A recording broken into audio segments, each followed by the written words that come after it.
Welcome back to my Backyard Snackyard. Thank you so much for joining me. I hope you've had a really wonderful, restful Christmas and are enjoying the first few days of the new year. Before we get too far into the new year, I wanted to take a step back and appreciate and celebrate the highlights of our little garden here in 2024. So I've compiled a little list of our Backyard Snackyard awards, just like I did last year. But unlike last year, where I really focused on berries, I want to sort of spread it out a little bit more, their appreciation, and look at some other plants too. Because otherwise, this will just be a repeat of last year's list, and that won't do. So let's get right into it. My first award is for Best Performer of the Year, and that award goes to my Dwarf Golden Delicious apple tree. It was so amazing last year. It just did so well. I think my apple trees at least, tend to be biennial, so they have one really, really good bumper year, followed by a very lean year where I barely get any apples, and then it goes back to being a bumper year again. So it comes in these waves, and as long as we're aware of it, we can plant other plants to pick up the slack when the apple trees don't produce. So hopefully this year I'll get lots of pears. I didn't get any pears last year, so that's how it goes in those waves. But the Dwarf Golden Delicious tree was one that I bought on a whim in a supermarket when it was there for £4. I thought, I had nothing to lose. And it has just been such a winner. It really overly produces. And even though it's a dwarf, so it's small, it still produces apples that are regular size. And I never tended to be a fan of Golden Delicious apples before. The ones you get in supermarkets tend to be quite mealy, I find, personally. But the ones you pick straight from the tree are crunchy and beautiful and sweet and juicy and just so delicious. They're really favorites. So this one, I don't know, it just really, really wants to go for it. So I had to thin it out so many times last year. I thinned it out twice before the natural fruit drop, which happens in June. And then it did drop a few fruits in June itself. And then I still had to thin it out again later on when the apples were getting quite large and they were just so crowded and it was just so full. It was pulling the tree down, just weighing it down. In the end, I had to prop it up with loads of stakes, and I had to put a garden chair underneath it to sort of help support it and lift it up. It's quite crazy, but it did well, and I had so many apples. So that was definitely the best performer of 2024. My next award is Citrus of the Year. It's a very personal opinion here, but it's my Australian finger lime that wins that award. It is such a beautiful tree, and the fruits are so interesting. I just love them. They are oblong, look a bit like, fingers, because they're long. And when you open them up, they're full of these beautiful juice bubbles, this really, really fresh flavor. They burst in your mouth like little caviar. They're also known as caviar limes, and just taste so delicious. I think mine taste a bit of sort of like a really tart grapefruit, just that really citrusy floral flavor there, really lovely. So the winner of the Citrus of the Year award for sure. And my next award is Best in a Container or Pot. And I've given that award to my favorite berry, which is the Chilean guava. They do so well in pots, and I think the main benefit of putting them in a pot is that you can give them extra winter protection and really make sure they're in the right spot for the cold months, because they really can't take drying out, and they really can't take drying cold winds as well. So just having them in that safe pot means that you can just take them and put them somewhere really nice and protected. I had one I planted in the ground, and I kept on trying, leaving it there. I left it there for 2 years, and it just really, really suffered. It actually died back, I think 2/3. I had to cut away because it was just completely dead. And that was really gutting. So I had to end up digging it up, and now it's in the nice protected spot next to all the rest of them. And every time we get a cold night, which we are these days, I just chuck a blanket over it, and it's doing so well so far. So yeah, definitely a good one to grow in a pot. And they grow really, really big, and you have to keep on repotting them, of course. But it makes sense to have them as big as possible because you get more berries that way, and the berries are so good. So that one definitely benefits a lot from being in a pot. And my next award is Best New Plant. And I've given that award to my California pink peppercorn tree because it's one I've really been looking for a long time. Ever since I saw them in the south of France, I have really, really thought it'd be so nice to have one. And they're not that cold tolerant. So I managed to find one now after years, and I put it outside of my cold greenhouse, and it just suffered immediately. It started losing leaves, and I think it's actually died back a bit on the tip, which is not ideal. So I might have to chop that off, just like top it. Then it might shoot out from the bottom anyhow, so that's okay.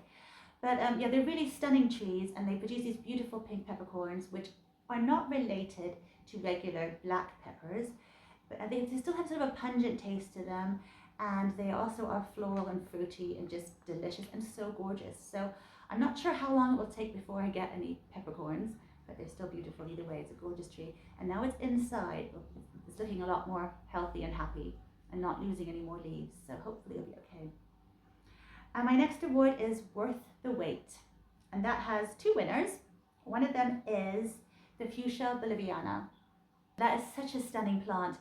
I know that they're often grown, fuchsias tend to be grown as ornamentals, but I do believe that when they first came over, the Romans brought them to England originally, many, many years ago, to be grown as crop plants, because they just produce these really wonderful berries. The berries are sweet and sticky and just gorgeous. Lots of sweetness. I think they taste a bit like brown sugar in them, depending on the cultivar. And so this particular one, the Fuchsia boliviana, is grown commercially in Bolivia, and they produce really big berries. But first of all, they produce these long, dripping, gorgeous red flowers, which then develop into these beautiful, sticky, figgy, beautiful berries. So super lovely. I had to grow mine from seed because I couldn't find any plants for sale. And so it took me 2 years before I got my first berries, but they were worth the wait, hence the award. The other one, which also wins this award, is my pepino melon. They are small melons. They're sort of like a big tomato size. They are very, very big tomato size, like a beef tomato or something. They are in the nightshade family, so related to tomatoes. So they're not cold tolerant at all. I've got one. Oh, actually, it's right here. There he is, overwintering in the house. Because then he can just carry on. He's a perennial. He can keep on going for years and years, producing these lovely, lovely fruits. And they are so delicious. I find they taste like cantaloupe melons. If you leave them on the tree long enough, or the bush long enough to properly ripen, they turn really deep yellow, and they get these purple stripes, and they're so beautiful. I've seen people say they taste of a raw potato with a bit of cucumber, which really sounds unfortunate. And I think that's because they were picked before they were ripe. And I think often fruits are picked before they're ripe when you buy them commercially. So I don't know if she bought them commercially before she tasted it like that. And that's really sad that it had to taste so horrible. So poor thing. I hope it didn't put her off, because I do think they are very delicious and so fun to grow as well. And you know, they're quite nicely contained. They're also known as tree melons. So they're quite nicely contained in a large pot. And if you can get them out there in the sun, oh, and they get so warm and beautiful and just delicious. So definitely another one that was worth the wait. My next award is Benefits Most from Winter Protection. And I've given that award to my physalis, which is also known as Cape gooseberry. They are beautiful plants. And he's over here. I'm surrounded by my overwintering plants. I had to prune him right back. He was enormous. I had to really, really top him. And of course, he roots really easily from any cuttings, so you can just keep all the cuttings and put them in some water and they'll shoot out roots, or put them straight into a pot. And so by the end of the winter, I always have a bunch of little cuttings which have grown quite big, and then I can put them outside into the ground. They die if they get to temperatures below 2 degrees Celsius, so it's a really good idea to keep them inside and just keep them going. Otherwise, in our climate, I find that it takes forever to start fruiting if you grow them from seed. So I have tried growing them from seed a few times, and I've done it like in January, starting right now, and then they wouldn't start having ripe fruit until October, which is a shame. But if you just keep them going, you can just keep them fruiting all winter. There's some little berries on it right now, and they're not as good as when they're outside getting sun warmed, but you know, it's fun. And then they're ready to go. Here's some berries right here, little guys. So yeah, really, really fun. And definitely worthwhile keeping in the house and keeping them going, ticking over until you can get them outside again.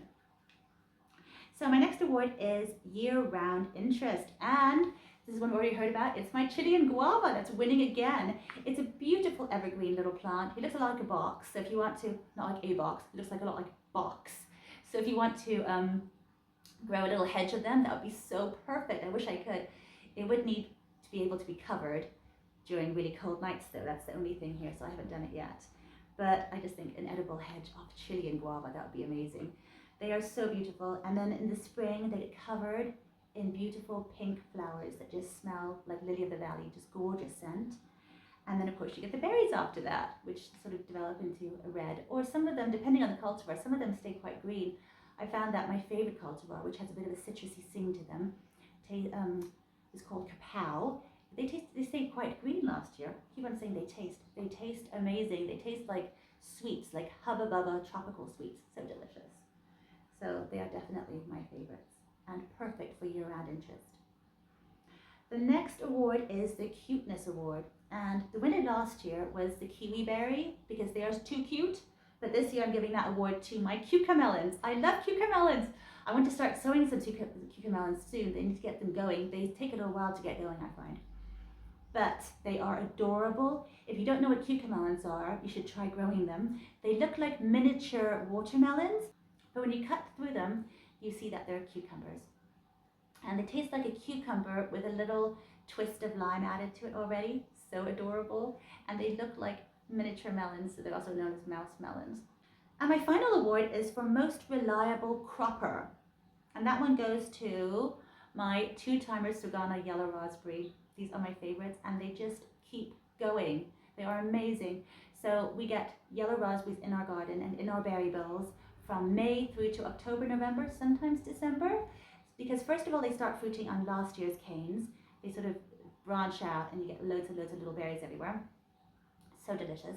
And then when those ones are done on those canes, you just chop them to the bottom, they're done forever. But meanwhile, this year's canes have shot up and they are ready to start fruiting and they produce these big, fat, juicy, sweet, sun-sweetened, gorgeous berries.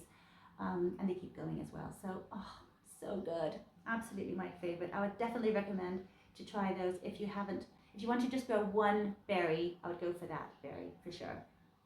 The yellow raspberry 2-timer Sagana. So that was my awards for this year. It's been a wonderful year to look back at. So much fun always to appreciate what we had. And I am so looking forward to this new year. So I'm going to be sewing things. Oh, I'm looking forward to sewing some new things that I haven't had before.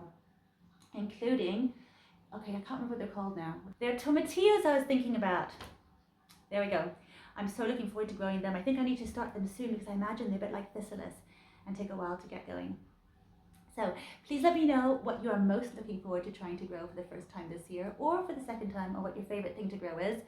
And also, if you got anything interesting gardening wise for Christmas, I'd love to hear about that. My favorite Christmas present has to be this beautiful little standard holly tree my sister-in-law gave me. She was so good at finding a perfect present. I've never had a holly tree before. It was gorgeous. Had little berries on, so Christmassy, and it also has little flowers, and I've never seen holly blossom before. I really hope I can get it to produce more berries. I think they are not self-fertile. I think they need a pollination partner, so that could be tricky, but we'll see. It's anyhow fun to have. So thank you for watching. Thank you for joining me. I hope to see you again very soon. Take care. Bye.